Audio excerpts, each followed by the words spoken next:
Hello बच्चों, welcome to smart math. देखिए बच्चों, जो आज वाला वीडियो रहेगा वो linear equation in two variable का। ठीक है, तो हमारा ऑलरेडी बहुत सारा चैप्टर कंप्लीट हो चुका है, ट्रिगोनोमेट्री वगैरह हो चुका है, coordinate geometry, arithmetic progression, application of trigonometry, बहुत सारा चैप्टर कंप्लीट हो चुका है। आज जो भी लेक्चर रहेगा कौन सा रहेगा? Linear equation in two variable, जो आपका चैप्टर है उसी का आज वीडियो फर्स्ट लेक्चर रहेगा। ये इंट्रोडक्शन रहेगा। देखिए, ये इंट्रोडक्शन में मैं कोशिश करूंगा आपको समझाने के लिए लीनियर इक्वेशन क्या होता है, क्या क्या क्वेश्चन आता है, सारे समझाने की कोशिश करूंगा। ठीक है बच्चों, और जो बच्चे चैनल से नया जुड़े, चैनल को जरूर सब्सक्राइब करिए और बेल आइकन को जरूर दबाएगा बच्चों, ताकि आप डेली अपडेट मिलता रहे। ठीक है बच्चों, तो चलिए शुरू करते हैं। Linear equation in two variables, आपका जो चैप्टर है pair of linear equation two variable. देखिए फर्स्ट क्वेश्चन है पेयर ऑफ लीनियर इक्वेशन। ये आपका टॉपिक है linear equation in two variables. देखिए ये जो टॉपिक है इसका मतलब पहले समझिए। मैं हमेशा कोशिश करता रहता हूं कि आपको हर एक वर्ड का मतलब समझाने के लिए, ताकि आपको बेसिक जो है कॉन्सेप्ट क्लियर हो पाए और आप स्ट्रॉन्ग से पकड़ आ जाए चैप्टर में। देखिए अगर ये वाला लेक्चर आप पूरा अच्छे से देख लोगे, लीनियर इक्वेशन टू वेरिएबल का मैक्सिमम क्वेश्चन कर लोगे। ठीक है, तो नेक्स्ट वाला वीडियो में कंटिन्यू वीडियो तो आता रहेगा। देखिए पहला सुनिए, पेयर ऑफ लीनियर, यहां पर एक वर्ड है pair of linear equation in two variable. देखिए पहले पेयर ऑफ, पेयर मतलब दो, पता है, सू का पेयर, किसी चीज का पेयर, पेयर मतलब दो। यहां पर लीनियर इक्वेशन दो रहेगा, लीनियर रहेगा। ध्यान दीजिए, यहां पर लीनियर इक्वेशन पहले आप बताइए, आपका अलजेब्रिक एक्सप्रेशन पढ़े होंगे, पॉलिनोमियल पढ़े होंगे। अलजेब्रिक एक्सप्रेशन क्या होता है? एक्सप्रेशन इन व्हिच कांस्टेंट रहेगा, वेरिएबल रहेगा, और वो दोनों में कैसे प्लस माइनस मल्टीप्लिकेशन या डिवीजन का सिंबल में ये सारे अटैचमेंट रहेगा। जैसे कि 2x प्लस 3y या 2x प्लस 3, ये एक अलजेब्रिक एक्सप्रेशन है। 2x प्लस 3 क्या अलजेब्रिक एक्सप्रेशन है। यहां पर x वेरिएबल है, 2 कांस्टेंट है, 3 कांस्टेंट है, और x का कोफिशिएंट ये ऑलरेडी क्लास 6 में हम लोग पढ़े हैं। मैं थोड़ा सा आपको रिवाइंड कर रहा हूं ताकि आपको अच्छे से समझ में आ जाए। x हो गया वेरिएबल, यहां पर एक वेरिएबल है, x मतलब वेरिएबल है। ठीक है, x एक वेरिएबल है, यहां पर x का कुछ भी वैल्यू आ सकता है। ठीक है, x वेरिएबल है, x का कोफिशिएंट क्या है? 2 है, और 3 क्या हमारा कांस्टेंट है। ये अलजेब्रिक एक्सप्रेशन है। अच्छा, ये लीनियर है या क्वाड्रेटिक है? क्या है? लीनियर है। क्यों लीनियर है? क्योंकि यहां पर जो वेरिएबल है उसका पावर कितना बच्चों? x का पावर कितना है? यहाँ पर 1 है, तो ये क्या हो गया? लीनियर हो गया। अच्छा, अगर ये इक्वेशन को मैं ऐसे लिखूंगा 2x² प्लस 3, ये क्या हो जाएगा? क्वाड्रेटिक इक्वेशन हो जाएगा। क्वाड्रेटिक हो जाएगा। इक्वेशन तो अभी हुआ नहीं। इक्वेशन के लिए हमको पता है, कोई भी अलजेब्रिक एक्सप्रेशन इक्वेशन होने के लिए राइट साइड में लेफ्ट साइड में कुछ होना चाहिए। मान लीजिए 2x प्लस 3 इजिकल टू 0 या 2x² प्लस 3 इजिकल टू 6, मान लीजिए कुछ ही मान लो। मतलब यहाँ पर LHS का कुछ वैल्यू होगा, RHS का कुछ वैल्यू होगा, तभी वो इक्वेशन बन जाएगा। फर्स्ट आपको कॉन्सेप्ट क्लियर होना चाहिए, अलजेब्रिक एक्सप्रेशन क्या होता है, लीनियर अलजेब्रिक एक्सप्रेशन क्या है, और क्वाड्रेटिक क्या है। तो ये हो गया लीनियर, जिसका वेरिएबल का पावर 1 होगा उसको लीनियर बोलते हैं, और जिसका वेरिएबल का पावर 2 होगा उसको क्वाड्रेटिक बोलते हैं। क्यूबिक किसको बोलते हैं? जिसका पावर 3 होगा उसको क्यूबिक। टॉपिक में नहीं जाएंगे, जस्ट आपको बेसिक आइडिया में दे रहा हूं ताकि आपको ये जो चैप्टर अच्छे से समझ में आ जाए। ठीक है, नहीं तो पढ़ाने के लिए अलजेब्रिक बहुत बड़ा चैप्टर है। ठीक है, तो आपको ये कॉन्सेप्ट क्लियर हो गया कि भाई लीनियर के लिए उसका जो पावर है, वेरिएबल का पावर का वैल्यू कितना होगा? वेरिएबल का पावर 1 होगा, तो यहां पर ये लीनियर हो गया। और इक्वेशन के लिए LHS में कुछ वैल्यू होगा और RHS में कुछ वैल्यू होगा। जरूर नहीं 0 होगा, हो सकता है ऐसा हो जाएगा x प्लस 6 इजिकल टू 9, ये भी एक लीनियर इक्वेशन है। बट यहां पर क्या है? वेरिएबल कितना बच्चों?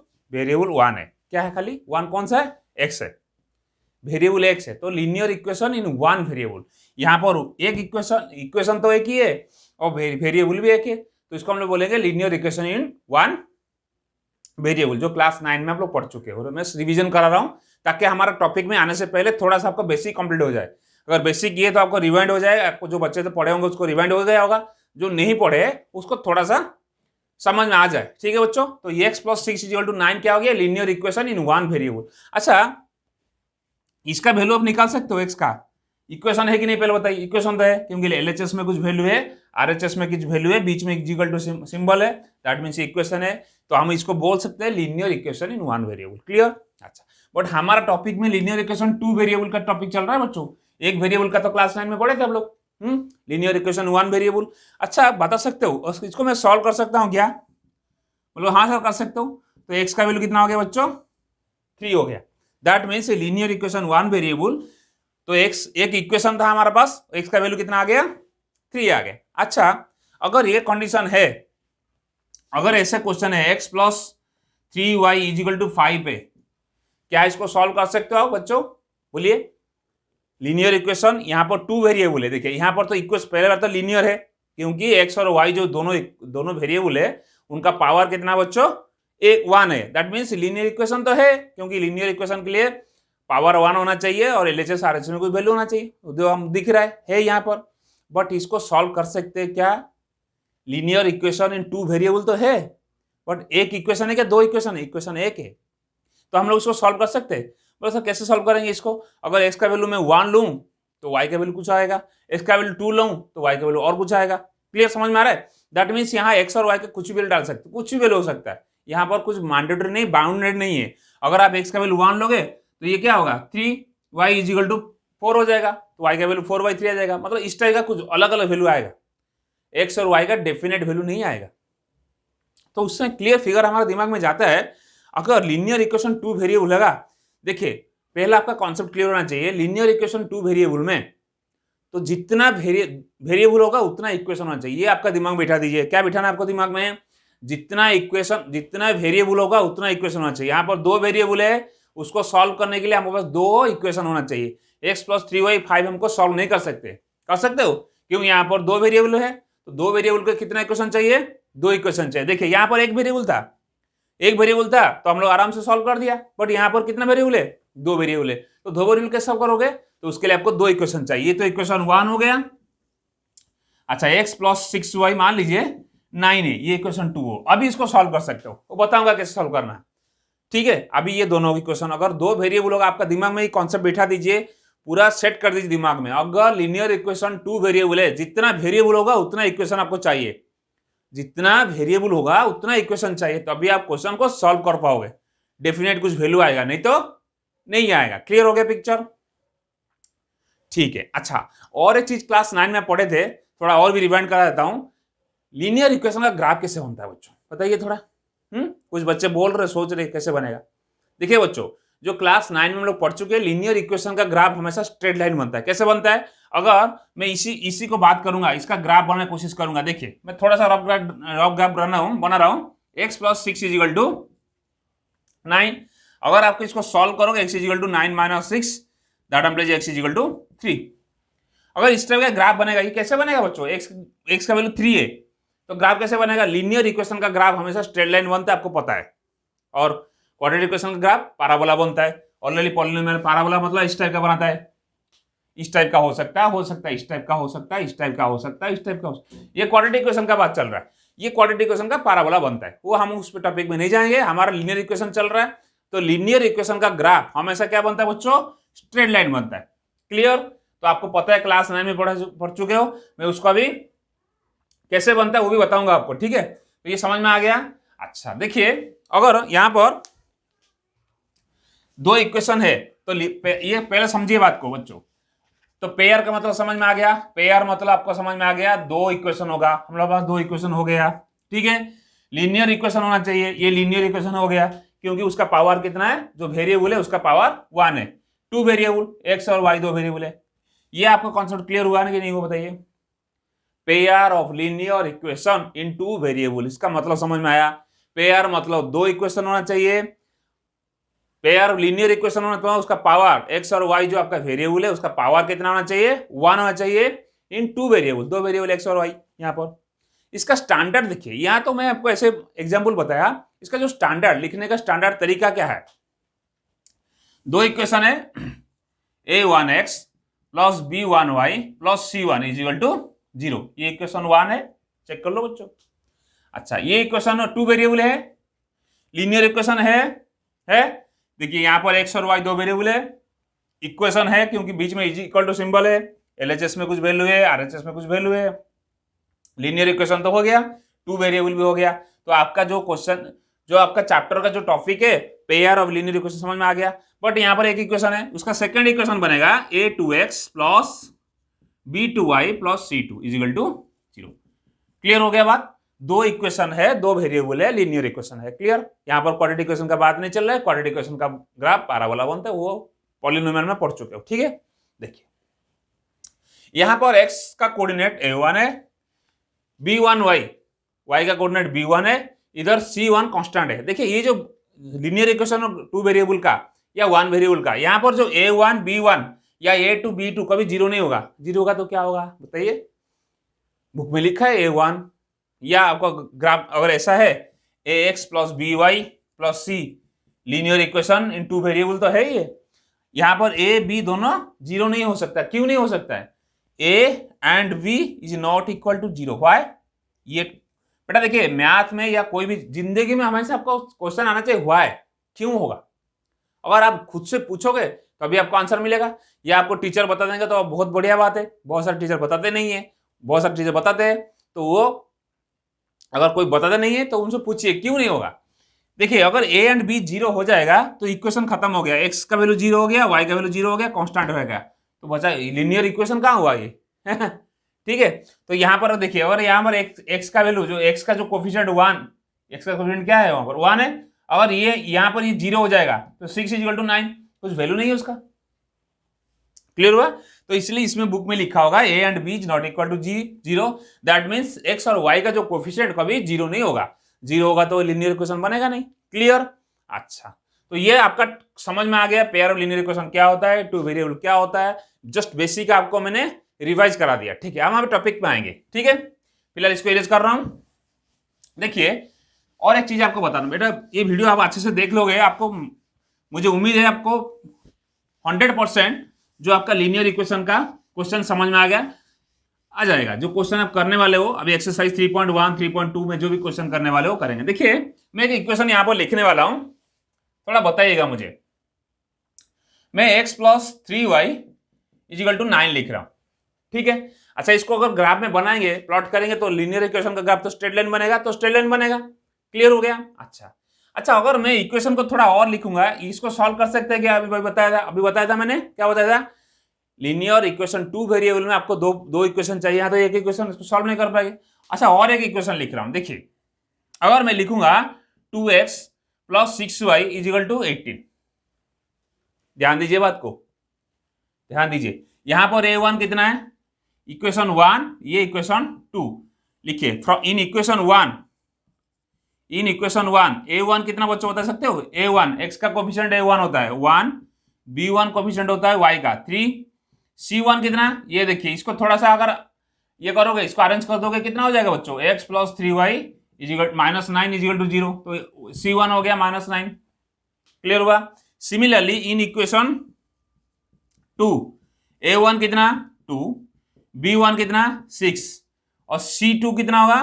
a1 सर a2 b2 और c2 कितना होगा बच्चों? ये -18 होगा, क्यों? इसको भी सॉल्व करोगे, ये हो जाएगा 2x plus 6y -18 is equal to 0। देखिए यहां पर कुछ चीज दिख रहा है आपको? कुछ दिख रहा है? देखिए वास्तव में ये जो इक्वेशन में कुछ डिफरेंस दिख रहा है क्या आपको? ये इक्वेशन का ग्राफ अगर बनाओगे, ये इक्वेशन ग्राफ बनाओगे, क्या बनने वाला है वो मैं बताना कोशिश कर रहा हूं आपको। देखिए x plus 3y equal to 9 और 2x plus 6y equal to 18, दोनों इक्वेशन में कुछ अंतर दिख रहा है? क्या अंतर है? कुछ अंतर नहीं है। क्यों बोलिए? क्योंकि मैं यहां पर 2 मल्टीप्लाई किया हूं, 2x 6y 18, दोनों इक्वेशन का देखिए इक्वेशन सही है, इक्वेशन में कोई गड़बड़ी नहीं है, बट इक्वेशन अगर हम लोग ग्राफ बनाएंगे, यहां पर कंडीशन क्या बनेगा? देखिए a1 by a2 अगर मैं करूंगा a1 by a2 is equal to b1 by b2 is equal to c1 by c2, हो रहा है क्या? चेक करो बच्चों, चेक करिए। a1 कितना वैल्यू? a1 का वैल्यू 1, a2 का वैल्यू 2, b1 का value 3/6 is equal to -9/-18, check करो, सबका वैल्यू 1/2 हो रहा है, चेक कर लो बच्चों। ये कंडीशन जब होगा a1 by a2 is equal to b1 by b2 is equal to c1 by c2 होगा, इक्वेशन कंसिस्टेंट। यहां पर एक नया टर्म नया सुनने वाले हम लोग, कंसिस्टेंस। कंसिस्टेंट का मतलब क्या होता है? इक्वेशन सही है, कंसिस्टेंट मतलब इक्वेशन सही है, ये इक्वेशन सही है, कोई प्रॉब्लम नहीं है इक्वेशन, बट इसका रिजल्ट क्या होगा? इसका सॉल्यूशन क्या होगा बच्चों? इसका सॉल्यूशन इनफाइनाइट मेनी सोल्यूशन, बहुत सारे सोल्यूशन होगा। क्यों होगा बताइए?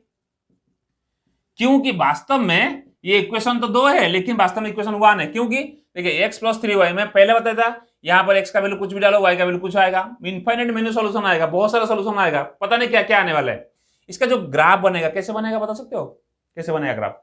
इसका जो ग्राफ बनेगा, हमें जो ग्राफ बनेगा कॉन्सिडेंट होगा, मतलब एक दूसरे से क्या बच्चों? कॉन्सिडेंट होगा। कॉन्सिडेंट मतलब मैं एक टेबल बना के दिखाऊंगा आपको। कॉन्सिडेंट होगा, कॉन्सिडेंट का मतलब क्या होगा बच्चों? दोनों लाइन आप एक दूसरे से मिल जाएगा। मतलब इक्वेशन 1 का ग्राफ मान लीजिए लाइन ऐसे बनेगा, तो इक्वेशन 2 का लाइन भी सेम उसका ऊपर में मैच हो जाएगा। कॉन्सिडेंट मेनी सोल्यूशन होगा, दोनों जो लाइन का ग्राफ क्या हो जाएगा?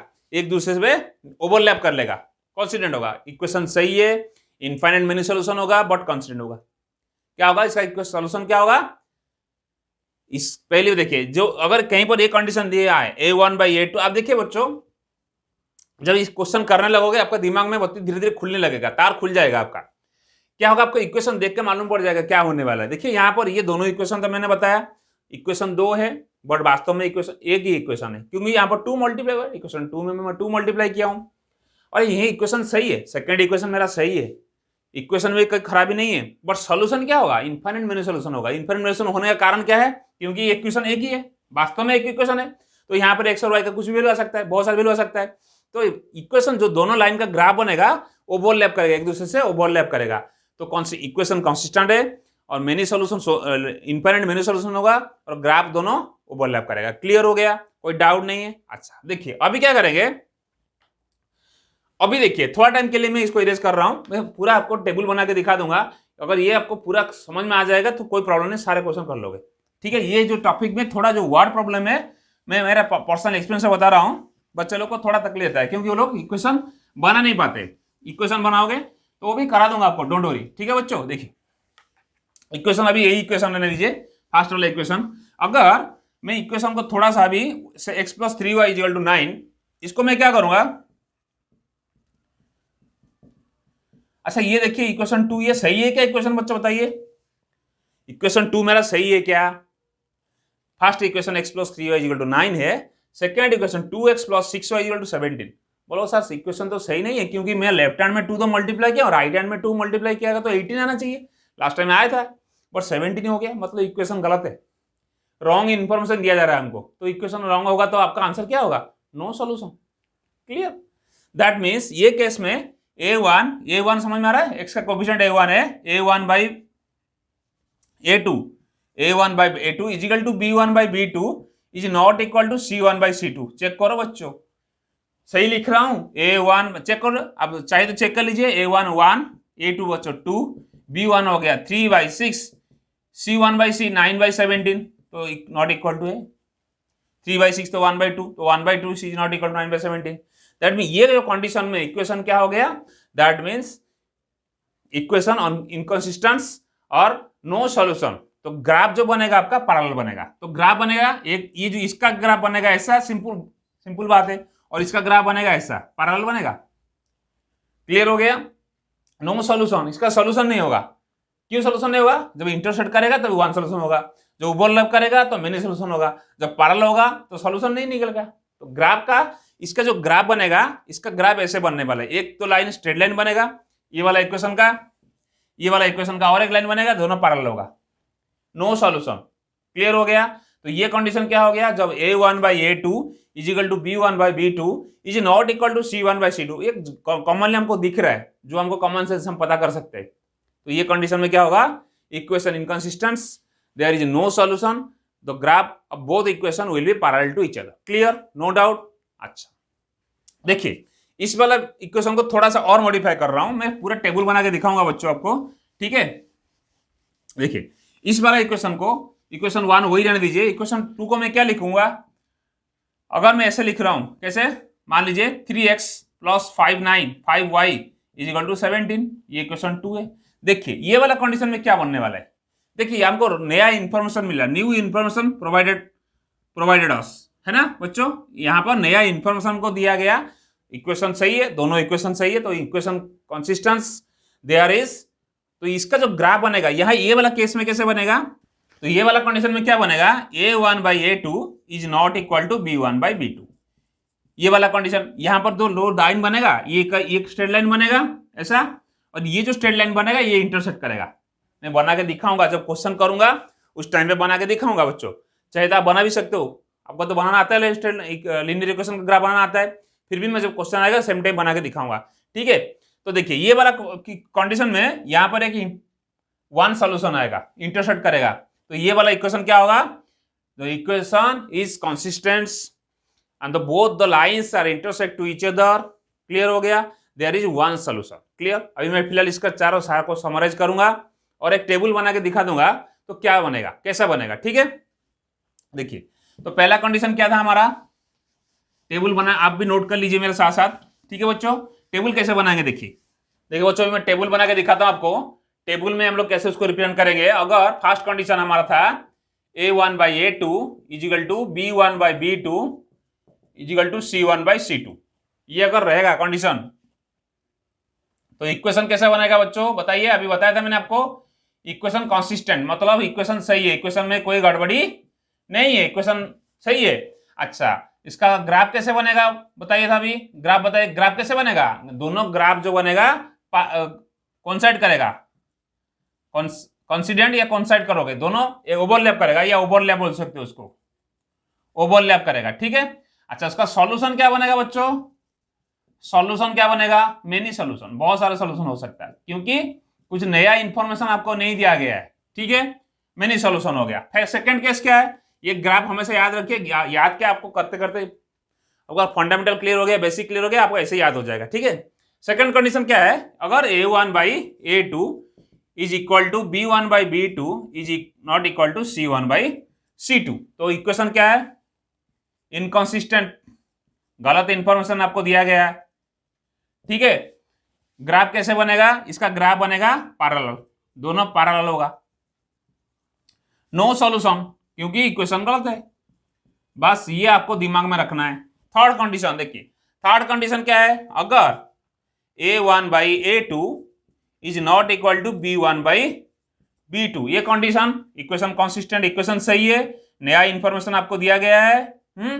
ग्राफ क्या बनेगा, इंटरसेक्ट करेगा, एक दूसरे से इंटरसेक्ट करेगा, समझ में आ रहा है। तो ऐसा करेगा इंटरसेक्ट, यहां पर कोई कॉमन पॉइंट आएगा, सॉल्यूशन वन सॉल्यूशन। जैसे हम क्वेश्चन करेंगे आपको बेहतर और समझ में आएगा, ठीक है बच्चों। ये जो टेबल को आपको याद रखना पड़ेगा, ये टेबल को याद ऐसे हो जाएगा, कोई प्रॉब्लम नहीं। ये जो क्रॉस मार्क इसको सोचिए, इसको ग्राफ का, ये तो इसको इरेज कर देता हूं, ठीक है, और कुछ सोच लोगे आप लोग। क्लियर हो गया, ये ग्राफ आपको समझ में आ गया। इसके बाद हम लोग करेंगे ग्राफिकल रिप्रेजेंट कैसे करेंगे, उसको पता है, फिर भी मैं जो क्वेश्चन कराऊंगा उसी सेम टाइम बता दूंगा, ठीक है बच्चों। इसको अच्छे से नोट कर लीजिए, ठीक है बच्चों। अगर इस टॉपिक में और कुछ डाउट है, देखिए और इसमें बहुत कुछ है पढ़ने वाले आगे, जी एक्सरसाइज 3.1 2 के लिए, दोनों के लिए काम करेगा, जितना पढ़ा है मैंने आज सबको। इसका आगे जैसे आएगा इक्वेशन हम लोग कैसे सॉल्व करते हैं, बाय एलिमिनेशन मेथड और सब्स्टिट्यूट मेथड, है ना, ये सब क्रॉस मल्टीप्लिकेशन मेथड, ये सब मैं बताने वाला हूँ आगे, धीरे धीरे एक्सरसाइज आएगा उस टाइम पे हम लोग बताऊंगा। फिर भी अगर ये जितना पढ़ा है इसमें कोई भी डाउट, कोई समस्या है, जरूर कमेंट सेक्शन में लिखिए, सर ये स्टेप समझ में नहीं आया, तो मैं कोशिश करूंगा आपको समझाने के लिए। और मेरा व्हाट्सअप नंबर डिस्क्रिप्शन में भी दे दूंगा, चाहे तो व्हाट्सअप भी कर सकते हो उसमें, ठीक है बच्चों। और जो बच्चे चैनल से नया जुड़े, चैनल को जरूर सब्सक्राइब करिए और बेल आइकन को जरूर दबाइए बच्चों, ताकि आपको डेली अपडेट मिलता रहे, ठीक है। तब तक पढ़ते रहिए, खुश रहिए, बाय बाय।